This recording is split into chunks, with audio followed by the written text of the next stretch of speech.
News SPN9 news में आपका स्वागत है और मैं हूं आपके साथ नेहा।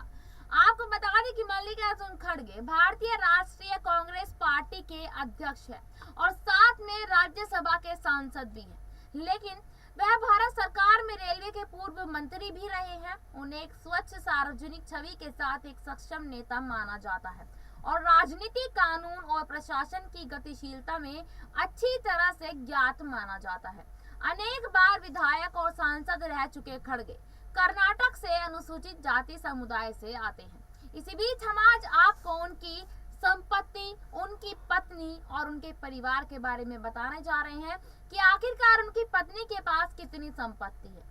देखिए, आपको बता दें कि पूरा नाम मल्लिकार्जुन खड़गे है। जन्म की तारीख 21 जुलाई 1942 है। जन्म स्थान की बात करें तो यहाँ वारवट्टी भलकी तालुक में उनका जन्म हुआ था। पार्टी भारतीय यहाँ पर कह सकते हैं कि इंडिया नेशनल कांग्रेस यानी कि कांग्रेस पार्टी के साथ वो काम कर रहे हैं। अगर हम उनकी यहाँ पर बात करें कि उनको क्या क्या पसंद है तो उन्हें किताबें पढ़ना, तर्क संगत सोच, अंधविश्वास और रूढ़िवादी प्रथाओं के खिलाफ वो हमेशा से लड़ते रहे हैं। इसी बीच आपको बता दें कि यहाँ पर उनकी पत्नी के पास कितनी संपत्ति, अगर इस बारे में जिक्र किया जाए तो देखें यहाँ पर देखा जा रहा है कि किस तरीके से मल्लिकार्जुन खड़गे की पत्नी को लेकर जिस तरीके से हमेशा कहा जाता है कि उनकी पत्नी इतनी ज्यादा चर्चाओं में नहीं रहती है, लेकिन जिस तरीके से देखा जा रहा है कि यहाँ अगर हम बात करें कि पहले उनकी पत्नी को देखा जा रहा था कि उनके परिवार की अगर यहाँ पर बात करें तो क्या रहा है उनके परिवार के साथ। उनके परिवार के बारे में अगर बात करें तो यहाँ पर देखा जाता है कि मल्लिकार्जुन खड़गे वैसे यहाँ पर काफी ज्यादा वरिष्ठ नेता भी माने जाते हैं और काफी ज्यादा समझदार और तजुर्बेदार इंसान भी वो माने जाते हैं, जिसकी वजह से यहाँ शशि थरूर को छोड़कर मल्लिकार्जुन खड़गे को इस कुर्सी पर बिठाया है। काफी सोच समझकर पार्टी अलकमान ने ये फैसला लिया है कि आखिरकार मल्लिकार्जुन खड़गे के पास ऐसी कौन सी बात थी ऐसी कि यहाँ सोनिया गांधी को पहले ही पता था कि मल्लिकार्जुन खड़गे यहाँ पर पार्टी के लिए काफी अच्छा काम करते हैं। देखिए, आपको बता दें कि यहाँ पर मल्लिकार्जुन खड़गे से मिलती जुलती एक रिपोर्ट हम आज आपके लिए लेकर आए हैं। देखिए हमारी ये रिपोर्ट। शुरू में तो मैं आपसे क्षमा चाहता हूँ और यहाँ की स्थिति क्या है आपने खुद आंखों से देखा है, इसीलिए थोड़ी देर हो गई, थोड़ी नहीं एक आधा घंटा देर हुआ, इसीलिए मुझे वक्त पे आपके सामने हाजिर होने का समय नहीं आया, तो इसलिए फिर एक बार मैं आपसे माफी मांग के अपने शब्दों को आगे बढ़ाऊंगा।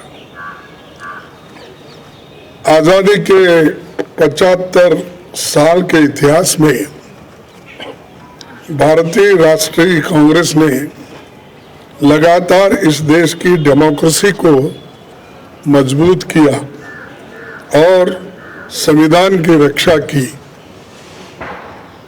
आज जब डेमोक्रेसी खतरे में है, संविधान पर हमला बोला जा रहा है और हर इंस्टीट्यूशन को तोड़ा जा रहा है, तो कांग्रेस पार्टी ने राष्ट्रीय स्तर पर ऑर्गेनाइजेशनल इलेक्शंस करवाकर देश की डेमोक्रेसी को मजबूत करने का एग्जाम्पल पेश किया है। कांग्रेस प्रेसिडेंट के चुनाव के सफल आयोजन के लिए मैं पार्टी के सभी डेलीगेट्स, सीनियर लीडर्स, वर्कर्स और जो कोई भी इस कार्यक्रम से जुड़े हैं उन सबको मैं धन्यवाद करता हूं। आप सबने डेमोक्रेटिक प्रोसेस में हिस्सा लेकर कांग्रेस को मजबूत किया है।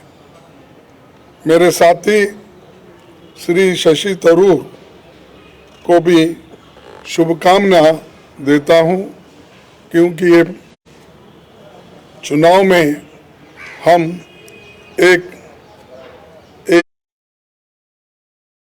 प्रतिनिधि के रूप में हम और वो खड़े थे, लेकिन चुनाव बहुत अच्छा चला और वो भी मुझे आकर मिले।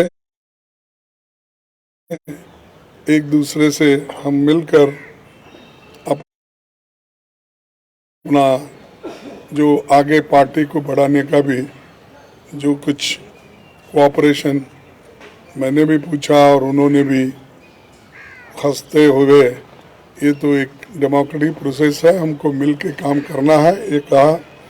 तो इसलिए मुझे बड़ी खुशी होती है, उनको भी मैं धन्यवाद देता हूँ। सभी कांग्रेस कार्यकर्ताओं की ओर से मैं श्रीमती सोनिया गांधी का आभार व्यक्त करता हूँ। सोनिया जी ने पर्सनल सैक्रिफाइस कर 23 वर्ष तक कांग्रेस पार्टी के अपने खून पसीने से सींचा है। सोनिया जी की लीडरशिप में न केवल हमने 2 बार केंद्र में सरकार बनाई, बल्कि अनेकों राज्यों में कांग्रेस को रिवाइव किया और राज्यों में भी सरकार उन्होंने बनाई। उनका कार्यकाल इतिहास में याद रखा जाएगा, जो इतने लंबे समय तक पूरा कार्य करके पार्टी को एक शक्ति दी। आज देश में सबसे बड़ी समस्या कमरतोड़ महंगाई यानी इन्फ्लेशन, भयंकर बेरोजगारी अनएम्प्लॉयमेंट, अमीर गरीब के बीच की खाई बढ़ते जा रही है और सरकार के द्वारा देश में फैलाई जाने वाली नफरत। देश की इन समस्याओं के खिलाफ जन आंदोलन तैयार करने के लिए पूर्व कांग्रेस अध्यक्ष श्री राहुल गांधी कन्याकुमारी से कश्मीर तक 3570 किलोमीटर की यात्रा पर निकले हैं। आज पूरा देश उनके संघर्ष से जुड़ रहा है। मैं कांग्रेस जनों और देश के लोगों से अपील करता हूं कि देश के हित में भारत जोड़ो यात्रा में शामिल होकर श्री राहुल गांधी जी के कंधे से कंधे मिलाकर चलेंगे। उन्होंने मुझे 1 घंटा पहले मुझसे उन्होंने कहा कि आपको अभिनंदन, आप कांग्रेस के अध्यक्ष बने हैं और मैं एक कांग्रेस के सिपाही के नाते काम करते रहूँगा और आगे बढ़ेंगे सब मिलके, ऐसा उन्होंने मुझसे कहा। इसीलिए मुझे बड़ी खुशी होती है कि वो पादयात्रा में रहते हुए वो अपना थोड़ा सा समय मेरे लिए उन्होंने फ़ोन पे बिताया, इसलिए मैं उनका भी धन्यवाद करता हूँ। आज हम सबको मिलकर कार्यकर्ता के तौर पर काम करना है।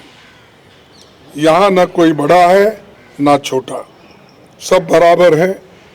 हमें देश के संविधान पर हो रहे हमले और देश की डेमोक्रेसी को ख़त्म करने की कॉन्स्पिरेसी से मिलकर लड़ना है। हमें फैसिस्ट ताकतों से लड़ना है जो कम्युनलिज्म का चोला ओढ़कर डेमोक्रेटिक इंस्टीट्यूशन पर अटैक कर रहे हैं। हम संगठन को भी मजबूत करेंगे और इन चुनौतियों से भी लड़ेंगे। दिल्ली की सत्ता पर बैठे हुए हुक्मरान सरकार बातें तो बहुत करते हैं पर काम कुछ नहीं होता और असलियत में उनके चरित्र को 4 शब्दों में अगर मैं बताऊं कि ये है खोखला चना बाजे घना, तो ये उनका काम है। तो दोस्तों, हमारा मानना है कि देश एक तानाशाही की सनक की भेंट नहीं चढ़ाया जा सकता। हमें इकट्ठे होकर इन विनाशकारी ताकतों को हराना है। पार्टी के सभी दोस्तों को संसद से सड़क तक लड़ना होगा। बूथ स्तर पर संगठन के हर साथी को जोर से संघर्ष करना होगा। मुझे विश्वास है कि जैसे आपने मुझ पर भरोसा जताया है और गरीब परिवार में जन्मे एक सामान्य व्यक्ति को, एक सामान्य कार्यकर्ता को कांग्रेस का अध्यक्ष बनाया है, मैं आपके भरोसे पर खरा उतरने की पूरी कोशिश करूंगा। जय हिंद, जय कांग्रेस।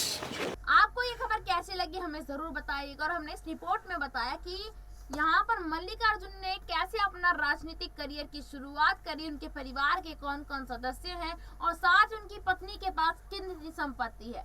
ऐसी तमाम खबरों के लिए जुड़े रहिएगा SPN9 न्यूज के साथ। धन्यवाद।